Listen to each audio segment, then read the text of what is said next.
हम लोग आप सबके सामने जमीन पर लड़ते आए हैं। और ये चीज मैं यहाँ से क्यों बोलना चाह रही हूँ, क्योंकि हम लोग उस गिनती में नहीं आना चाहते कि हाँ चुनाव हो रहे हैं सर पे, देखो ईवीएम से ये भी लोग चुनाव लड़ने लगे, ये लोग सब इसीलिए करते हैं क्योंकि इन्होंने चुनाव लड़ना होता है। नहीं, हम लोगों पे इतनी बड़ी जिम्मेदारी आती है, हजारों के हिसाब से लोग हमसे मिलने आते हैं, हमारे दफ्तरों में आते हैं, लाइन लगती है, मैसेजेस आते हैं कि जब तक आपके हाथ में पॉलिटिकल पावर नहीं होगी, जब तक आप सत्ता में नहीं जाओगे, आप परिवर्तन नहीं कर सकते, जितना मर्जी गला फाड़ते रहे। सो समहाउ वी रियलाइज्ड कि कौन ऐसा इंसान कन्विंसिंग, प्लस जिसका जनता पे भरोसा है, प्लस जो आपकी लड़ाई जितनी मजबूती से वकालत अंदर करते हैं कोर्ट के अंदर, उतनी ही मजबूती से जमीन पे ईमानदारी से आपके साथ खड़े होते हैं। और उससे सबसे बड़ा टाइटल जो एक दलित बहुजन समाज ने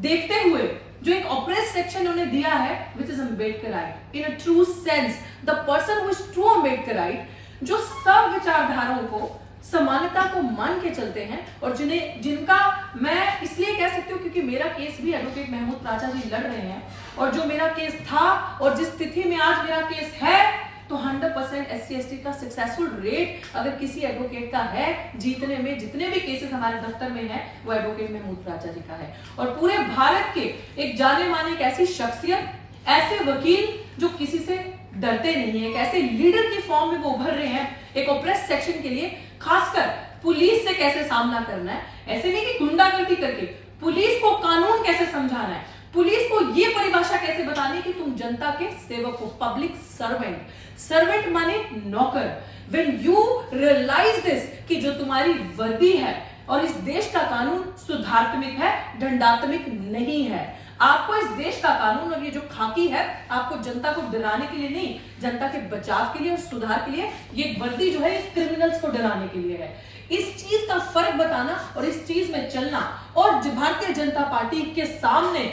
ईमानदारी से, मुखरता से डरना नहीं। चाहे उन्होंने ईडी की रेड जब 2018 में प्राचा सर के 20 में सॉरी ऑफिस में हुई थी, हमारे ऑफिस में दफ्तर में रेड डाली, तो क्या डर जाना चाहिए था? तो क्या उसके बाद नहीं बोलना चाहिए था? तो सामने नहीं आना चाहिए था? लेकिन उस नैरेटिव को, उस ट्रेंड को ब्रेक करते हुए मिस्टर एडवोकेट महमूद प्राचा जी ने दिखाया कि इनका सामना कैसे करना है, आंखों में आंखें डाल के जुल्मी को, या जो बेईमान है या जो करप्ट है उसको करप्ट कहना है, और उनको उनकी असली पहचान दिलानी है कि देशद्रोह, देशभक्त का जो चोला पहने हैं वो असली में हर काम ऐसा कर रहे हैं जो राष्ट्र की मजबूती के खिलाफ है। तो इसलिए हम लोगों ने तमाम दलित बहुजन एक्टिविस्ट, जो ऑप्रेस सेक्शन के, मार्जिनलाइज्ड कम्युनिटी के जितने भी एक्टिविस्ट, तमाम वो लीडर्स जो इन्फ्लुएंसर्स हैं हम जैसे, जो थोड़ी सी एक पहचान रखते हैं जनता के बीच में और अपने लोगों के बीच में, हम लोगों ने एक ऐसी सीट डिसाइड करी। हम लोगों ने प्राचा साहब को कहा कि Rampur is the seat in UP कि जहां से बीजेपी जीती हुई है, उस सीट को पकड़कर उस सीट में ही अगर चुनाव ईवीएम से होते हैं, देखिए हम लोगों का कहना बहुत आसान है कि ईवीएम तो आ गई, ईवीएम कैसे हटेगी, बट हम लोग एक रोल मॉडल दे सकते हैं। हम लोग उन लोगों में से नहीं है कि हम मुकर जाए अपनी बात को कहते कि नहीं हमने तो कहा ही नहीं हम लोग ईवीएम नहीं तोड़ेंगे, हमने कहा है ईवीएम तोड़ेंगे, हमने कहा है हम डंके की चोट पे, मतलब मैं कुछ लीडर्स की ऐसी बात कर रही हूँ जिन्होंने ये कहा था हम तोड़ेंगे, ये करेंगे, वो करेंगे, लेकिन हम अपनी बात पे अभी भी कायम है कि अगर हमारे चुनाव ईवीएम से होते तो उस मॉडल को किस तरीके से ब्रेक करना है, उस जगह पे चुनाव करवा के उस जगह पे बीजेपी को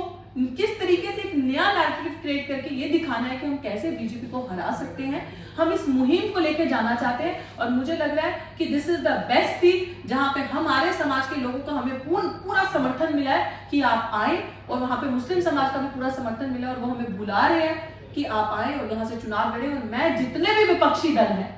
मैं आज ट्रू सेंस में आपको कहना चाहती हूँ कि एक बहुजन समाज की बच्ची आप सबसे रिक्वेस्ट करती है कि इस सीट को, एनडीए को छोड़ के, बीजेपी भाजपा को छोड़ के, बाकी जितने भी गठबंधन हुए हैं, जितनी भी राजनीतिक दल है, जितना भी ऑपोजिशन है, इस सीट पे अपने लोगों को ना उतारे, अपने कैंडिडेट्स को ना उतारे, और इस सीट को एक ऐसा रोल मॉडल, एक ऐसा मतलब मॉडल पेश करें बीजेपी के सामने और उन्हें दिखाएं, ताकि जब फर्स्ट फेज के चुनाव हो जाए तो हम इतने मजबूती से जब इस सीट पे चुनाव हो तो जाके जो सेकंड और थर्ड सीट, फोर्थ सीट के चुनाव हो, उसमें हम ईवीएम से चुनाव करवाने की पॉसिबिलिटी रख सकें। तो मेरा यही कहना है, क्योंकि मेरे साथ साथी आशुतोष भी बैठे हैं, अभी तक 229 दिन हो गए मेरे आंदोलन को दिल्ली विश्वविद्यालय में चलते हुए, और जिस तरीके को पुलिस को बैकफुट पे हमने रखा, और पुलिस जो झूठे केसेस हम पे लगा के रखती है, खासकर जब आप मार्जिनलाइज्ड कम्युनिटी से आते हो तो आपके ऊपर पानी बहुत जल्दी झुकाव में वो तो गिर जाता है। तो उसका सामना कैसे करना है, लड़ाई को ईमानदारी से मजबूती से कैसे लड़ना है और पीछे नहीं हटना, और इस ताकत से जो हम लड़ाई लड़ रहे हैं तमाम अटैक होने के बावजूद, मुझे लग रहा है कि this is the best way कि अगर ऐसी शख्सियत हमारे सामने जाती है तो वो ईमानदारी से अंदर भी हमारी बात रखेगी, जब संसद में जीत के पहुंचेगी और जमीन पे भी उतनी ही मजबूती से हमारे साथ रहेगी। शुक्रिया। अगर मुझे कुछ और चीज बाद में याद आती है तो शेयर